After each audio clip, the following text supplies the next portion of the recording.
नमस्कार. आपण पाहत आहात तुळजाई एक्सप्रेस. तुळजाई एक्सप्रेसमध्ये आपलं सगळ्यांचं सहर्ष स्वागत. पाहूयात काही ठळक आणि महत्त्वाच्या घडामोडी.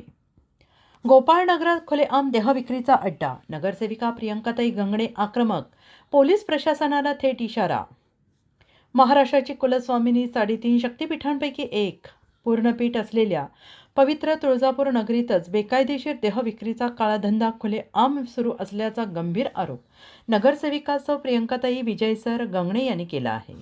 तुळजापूर पोलीस स्टेशन हद्दीतील नवीन बस स्थानकाजवळील गोपाळनगर परिसरात अवैध कुंटणखाणे आणि देहविक्री मोठ्या प्रमाणावर सुरू असून त्यामुळे परिसरातील महिला, कॉलेजच्या विद्यार्थिनी आणि देवीच्या दर्शनासाठी येणाऱ्या भाविकांच्या सुरक्षिततेचा प्रश्न ऐरणीवर आलाय.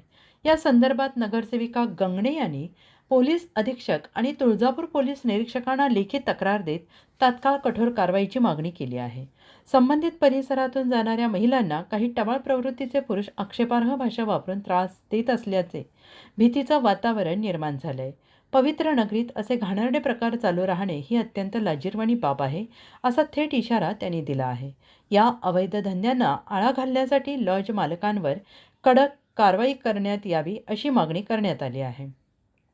प्रशासनाने तात्काळ पावले उचलले नाहीत आणि हा काळा धंदा सुरूच राहिला तर गोपाळनगर परिसरातील महिलांच्या वतीने तुळजापूर पोलीस स्टेशनवर लोकशाही मार्गाने तीव्र निषेध मोर्चा काढण्यात येईल, असा इशारा नगरसेविका गंगणे यांनी दिला आहे. पवित्र तुळजापूरच्या प्रतिमेला काळिमा फासणाऱ्या या प्रकारांकडे पोलीस प्रशासन आता नेमकी कोणती ठोस कारवाई करते याकडे नागरिकांचे लक्ष लागून राहिले आहे. या निवेदनावर नगरसेविका सौ प्रियंकाताई गंगणे, सौ सपना जयकुमार पांढरे, सौ सुनीता ज्योतिबा कावरे, सौ कविता विठ्ठल शेंडगे, सौ आरती रोहन पांढरे, सौ कमल नागनाथ पांढरे यांच्यासह मुख्याध्यापक, शहरातील नागरिक, पोलीस निरीक्षक यांना निवेदन देताना उपस्थित आदी होते.